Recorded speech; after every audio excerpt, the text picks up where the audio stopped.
Well, of course it is. I could have told you that without you even asking. Really, that's not even the question anyway. The real question is, given everything that's in play right now, why shouldn't we be? The very worst terrorist attack in all of American history was carried out in the name of this faith. And if you're a Muslim and you're watching this right now, I want you to know something. I'm not holding you responsible, nor am I out to single out this faith as extremist or weird cultic or anything like that. But it has to be said, it lends itself to some highly extreme and questionable viewpoints.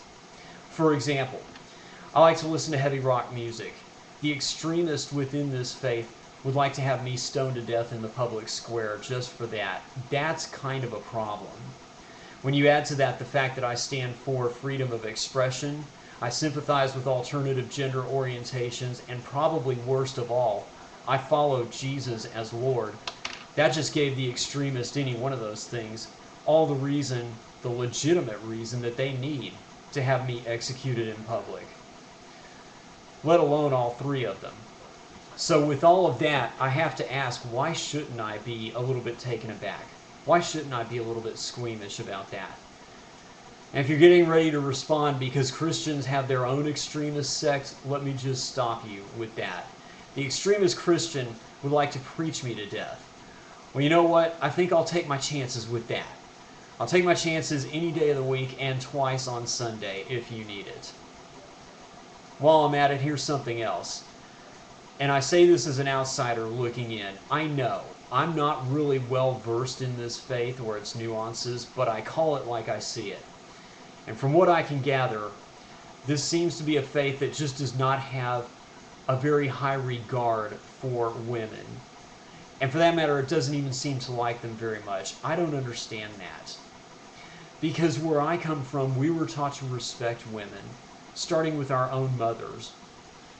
And as we went to school, that respect got extended to the classroom, the playground, and now it extends to my wife, and one day, hopefully, it will extend to my children, if they happen to be girls.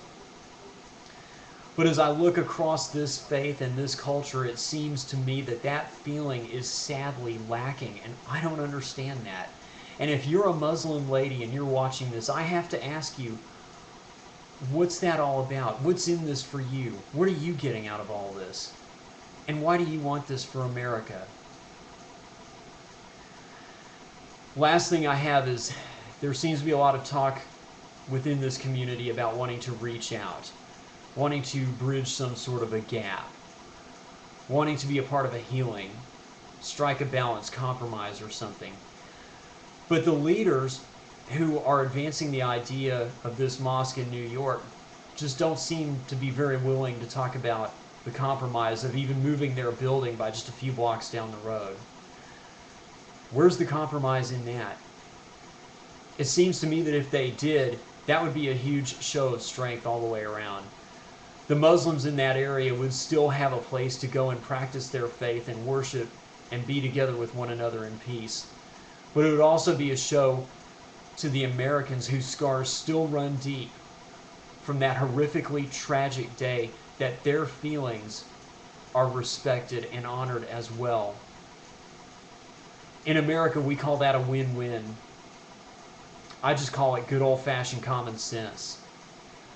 So, I hope all that helped. This has been your good friend Steve, just calling for some good old-fashioned common sense and compromise. Am I really asking for too much? For God's sake, I sure hope not. Steve out.